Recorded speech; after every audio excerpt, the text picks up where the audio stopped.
She sat across from her father's most feared lieutenant and slid a juice box across the table. "You're going to tell me where my brother is," she said. "I have snacks and absolutely nowhere to be."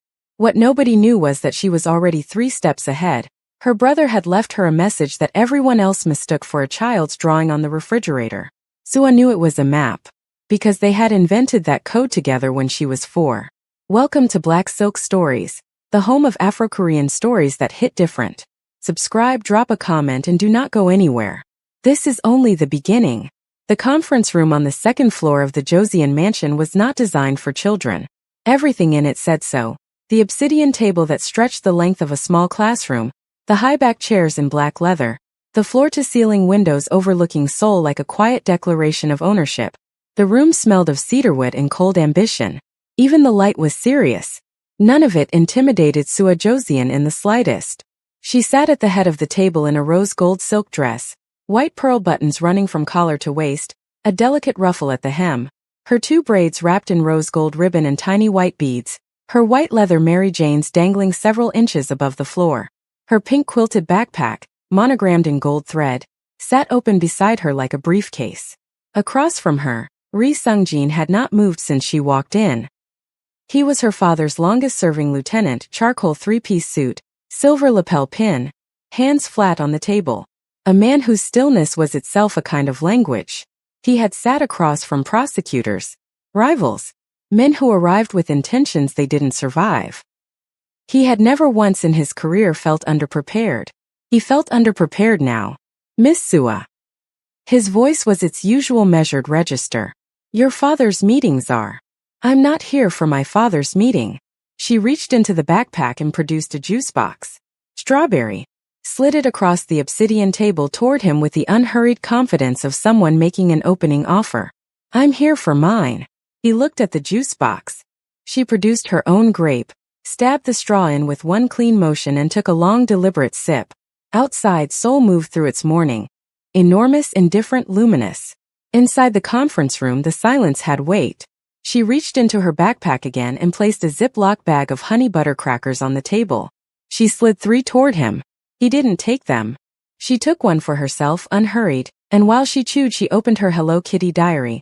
White cover, gold lock, the small key resting on a delicate chain at her throat, and turned it to face him. On the page, copied in her careful 7-year-old hand, was a drawing. A crescent moon. A small star in the upper corner. A fish facing left. A crown at the bottom, and at the center, a clock with no hands. Ri Sungjin's eyes moved across it slowly. His face gave nothing. "It's a child's drawing," he said. "It's a map." She turned the diary back toward herself. Kim drew the original on the back of a receipt and stuck it to the refrigerator with the pineapple magnet.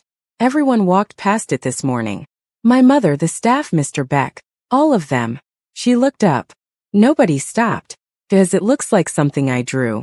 Which is exactly why he drew it that way. "The moon means he's okay." She touched each symbol as she spoke, her small finger moving with the certainty of someone reading a language they were born into. "The star means look closer.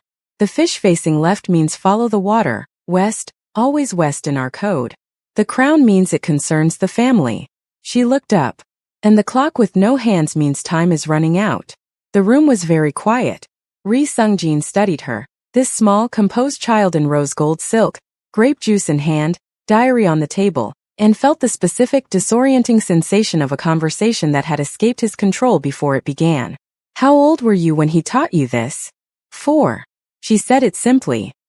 "He said the most important messages are the ones that look like nothing. He said someday it might matter." She closed the diary. He was right. Sungjin leaned back. The chair registered the shift with a quiet creak. "Miss Sua." He chose each word carefully. "There are things happening in this family that are not appropriate for the Han gang." She said it quietly, watching his face. Something moved behind his eyes. Fast. Gone. But she saw it. "West Bank," she added. His jaw tightened by a fraction so small that only someone who had been studying his face for the last 15 minutes would have caught it. She had been studying his face for the last 15 minutes. "You already know," she said. It wasn't an accusation, just a door opening.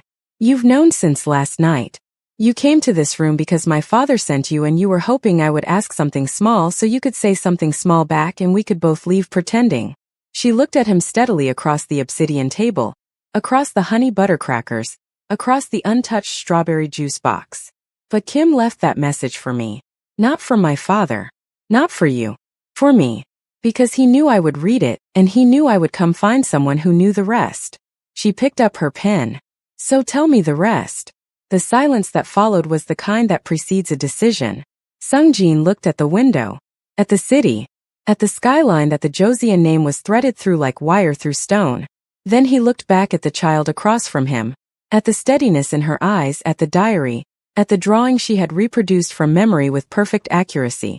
He picked up one of the honey butter crackers, ate it slowly. The Hangang, he said. Quiet. Final. Like a door opening from his side. West Bank. There is a boathouse. Old. Not on any registered property document connected to this family. Kim went there voluntarily. Nobody took him. He chose to disappear. Her pen moved across the diary page. Why? To protect someone. Who? His eyes came back to hers. In them was something that had no place in a room like this, something almost like relief at being asked by someone who actually deserved the answer. You, he said. And your mother. The pen stopped. For the first time since she walked into the conference room, Sua Josian was quiet. Not the quiet of having nothing to say. The quiet of absorbing something that rearranges the furniture of everything you thought you understood. She looked down at the diary, at the clock with no hands. Time is running out. How long has he been there? 2 nights. Is he alone? No.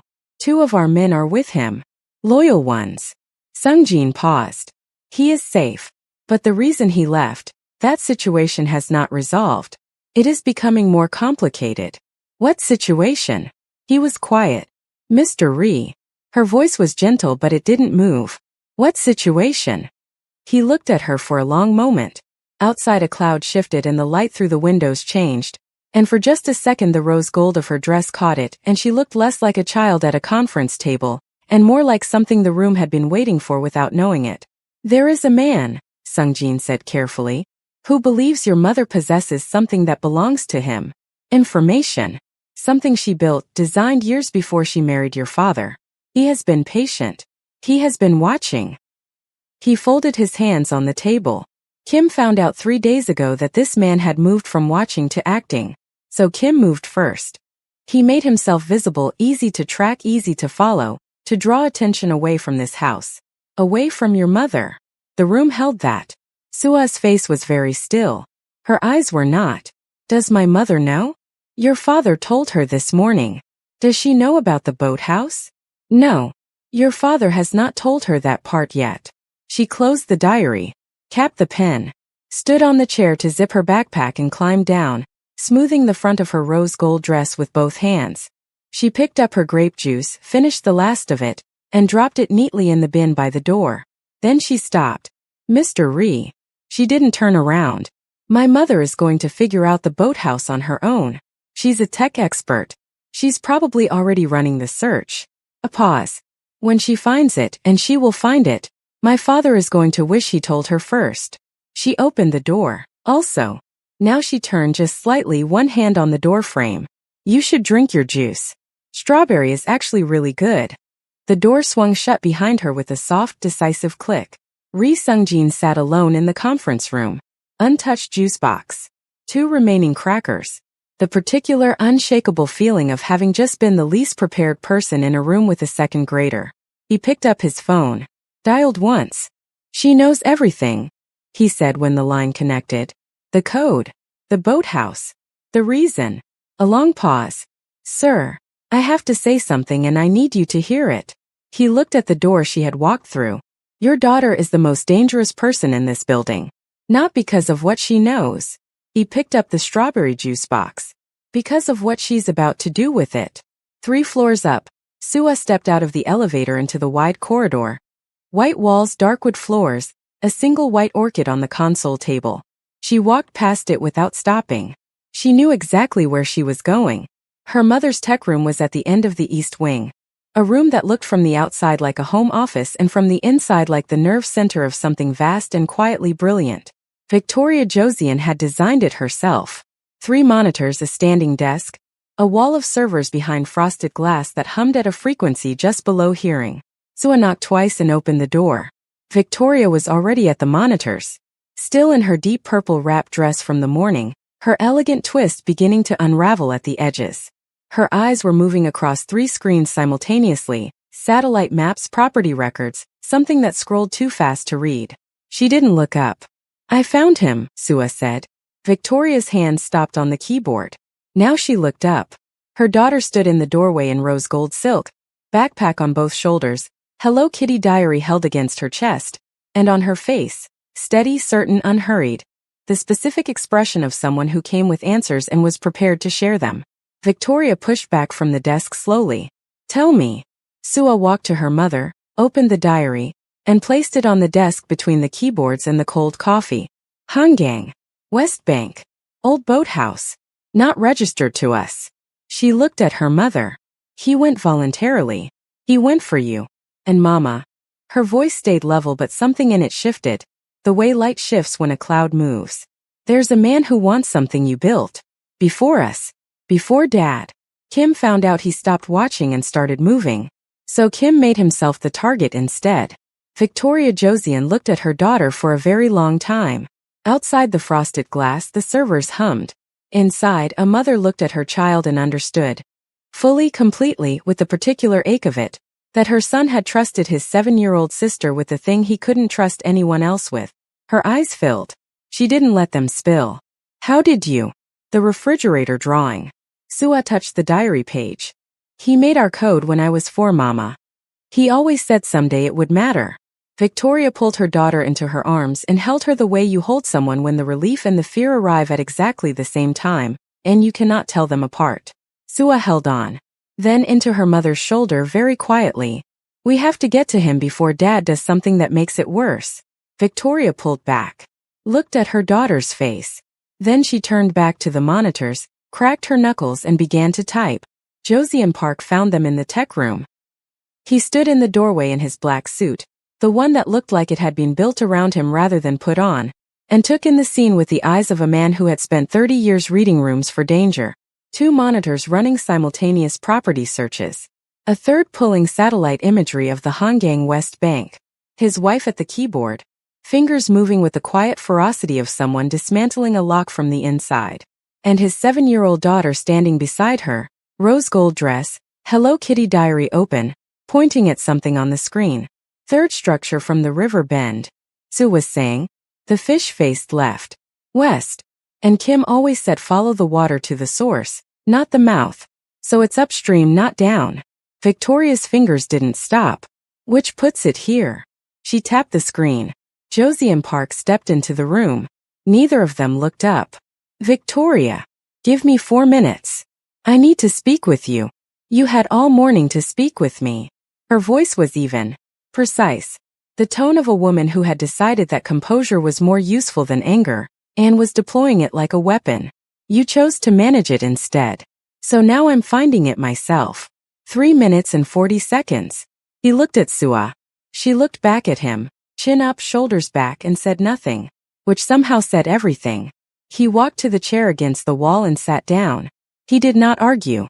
A man who had negotiated with dangerous people across dangerous tables knew when the room had already decided without him. He waited. Exactly 3 minutes and 32 seconds later, Victoria leaned back from the monitors, picked up her cold coffee, looked at it and set it back down. "Boathouse. West Bank. Registered to a shell company called Heian Holdings. Dissolved 2019. But the property tax is still being paid." She turned to face her husband. "Paid by an account that traces back, very quietly through 4 layers, to Lee Chong-soo." The name landed in the room like something dropped from a height. Josian Park went very still. "You know that name," Victoria said. It wasn't a question. "Yes. Tell me how." He was quiet for a moment. Not the quiet of hiding. The quiet of a man choosing where to begin a story he had hoped to never tell. Lee Chong-soo ran a private intelligence operation. 12 years ago. Before we married, he approached me. He wanted access to Josian network infrastructure. I refused. He moved on. Josie and Park's eyes were steady, but something behind them was not. I thought he moved on. He didn't move on. Victoria's voice stayed level, but her hands, resting on the desk, pressed flat. He moved to me. He's been sitting on something I built at my previous company, an encryption architecture. Something I designed before I left the industry. He believes he owns it because he funded the lab I worked in. She looked at her husband. He doesn't own it. I never signed it over.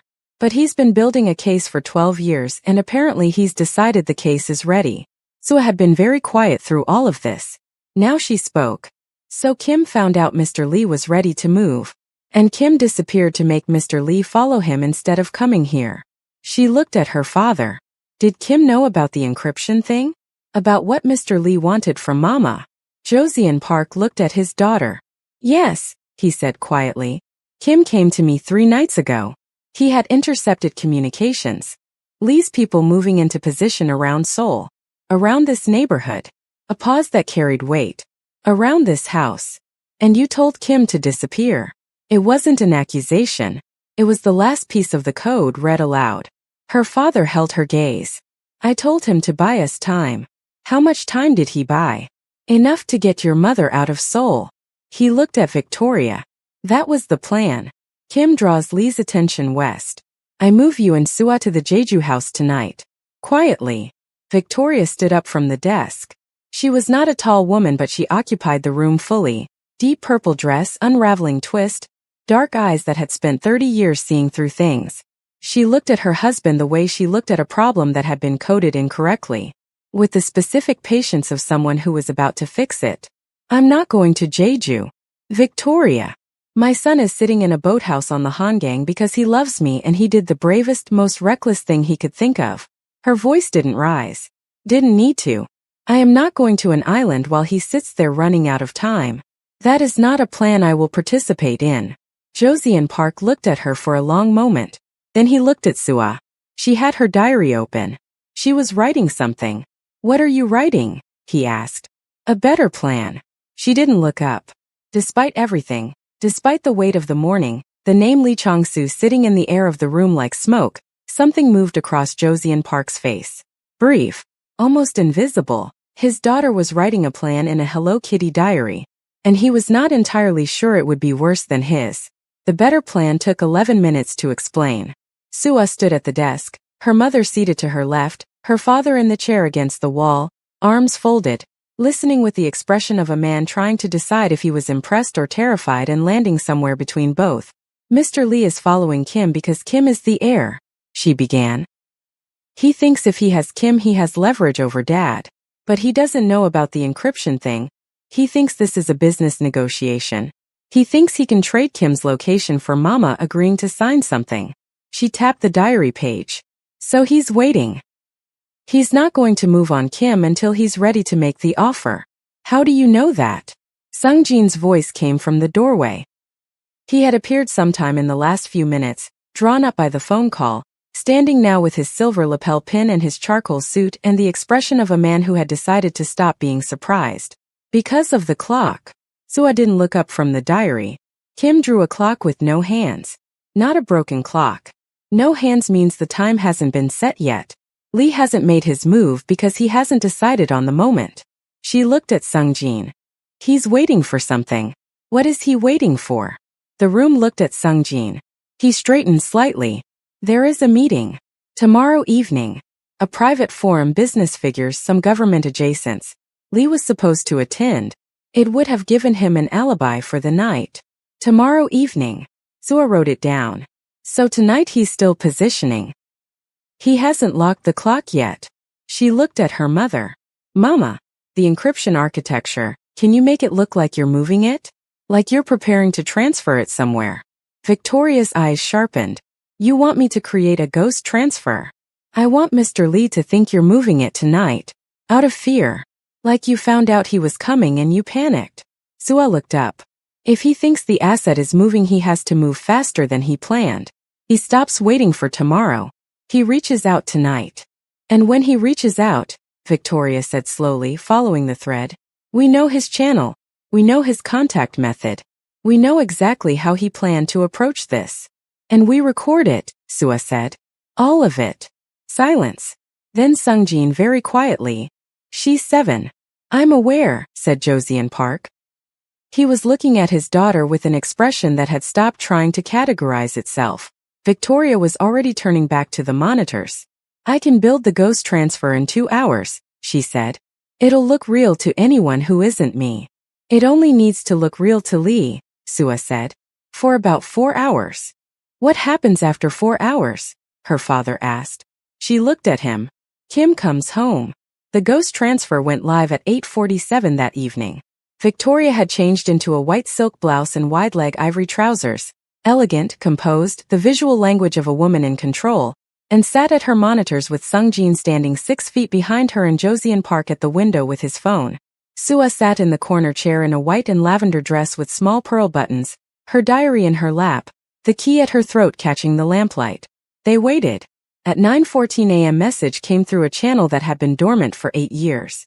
A private encrypted line that Victoria had not used since before Sua was born. 3 words. We should talk. Victoria's hands stayed perfectly still on the keyboard. She looked at her husband. He nodded once. She looked at Sungjin. He was already recording. She typed back. About what? The reply came in 40 seconds. You know what? Don't move anything else tonight. Let's resolve this cleanly. He's watching the transfer in real time, Victoria said quietly. He has eyes on my system. Can he get in? Josian Park asked. Not even close. She almost smiled. But he doesn't know that. She typed, if you want to talk, talk. A pause. Then the boy is fine. He's been comfortable. This was never about him. It was always about you and what you owe me. The room temperature dropped by several degrees. Josian Park moved from the window toward the desk. Sungjin put a hand on his arm. Stopped him. Josian Park looked at the hand on his arm and then at Sungjin's face, and after a moment, a long controlled moment, stayed where he was. Victoria typed.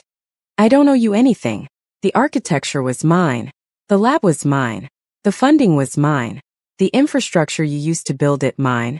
Courts tend to agree with infrastructure. Then go to court. A longer pause this time.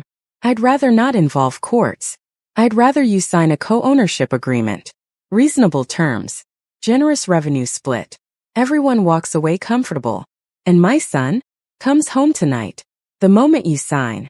Victoria leaned back from the keyboard. She looked at her daughter. Sua had been writing in her diary through the entire exchange. Now she looked up, read something she had written, and tore the page out carefully along the seam. She walked to her mother and placed it on the desk. On it, in her careful hand. Tell him you need to see the agreement before you sign. Ask him to send it. The moment he sends a document, he's admitted to the arrangement. That's evidence. Victoria looked at it. Looked at Sungjin. He was already on the phone with someone, quiet, clipped, the tone of a man setting something in motion. She turned back to the screen and typed. Send me the agreement. I review, then I sign. 41 seconds. A document arrived. Sungjin ended his call. That's enough, he said simply. That's more than enough. Kim Josian came home at 11:38 that night. He walked through the front door of the mansion in a dark navy coat over a charcoal shirt, his hair slightly disheveled, a tiredness around his eyes that hadn't been there 3 days ago. He stopped in the entrance hall. His entire family was standing there. His father, black suit, silver temples, arms folded, the specific expression of a man who had been terrified and was now translating that terror into something that looked like composure. His mother, white silk blouse, ivory trousers, eyes bright in the way that meant she had been holding something in for hours and was about to stop holding it. Nsua, white and lavender dress, rose gold beads in her braids, Hello Kitty diary under one arm, standing slightly in front of both parents the way someone stands when they have been the one managing things and haven't quite stepped down from the role yet. Kim looked at her for a long moment. You found me, he said. You left me a map. She tilted her head. A terrible hiding spot, by the way. I had it in 20 minutes. Something broke open in his face, relief, exhaustion, love, and he crossed the entrance hall in 4 strides and picked her up, rose gold and lavender, diary and beads, all of it, held her against his navy coat and didn't say anything for a while. She held on with both arms. The clock had no hands, she said into his shoulder. I know. His voice was rough. I needed you to know I was waiting, that the time wasn't set yet, that there was still room. There was. She pulled back and looked at his face with the frank, assessing gaze she had been deploying all day. You look terrible. I've been in a boathouse for 2 nights. I know. West Bank. Third structure from the river bend. She patted his coat. Upstream, not down. Kim Josian looked at his sister, at the steadiness of her, the diary, the gold key at her throat, the rose gold beads, the whole composed and extraordinary fact of her, and then looked at his parents over her shoulder. His mother's eyes were full. His father had uncrossed his arms. She ran it, his father said quietly. All of it. From the conference room to the ghost transfer. She ran the whole thing. Kim looked back at Sua. The juice box, he said. Tell me about the juice box. I brought snacks to the interrogation. She said it as though this required no further explanation. Honey butter crackers.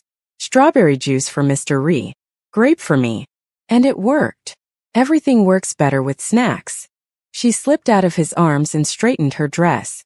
Also, I told him Mama would figure out the boathouse on her own. Which she did. So, Kim Josian laughed, the real laugh, the wide easy one that made him look like someone's favorite person, and it filled the entrance hall of the mansion the way that particular sound fills a space that has been too quiet for too long. Victoria covered her mouth with one hand.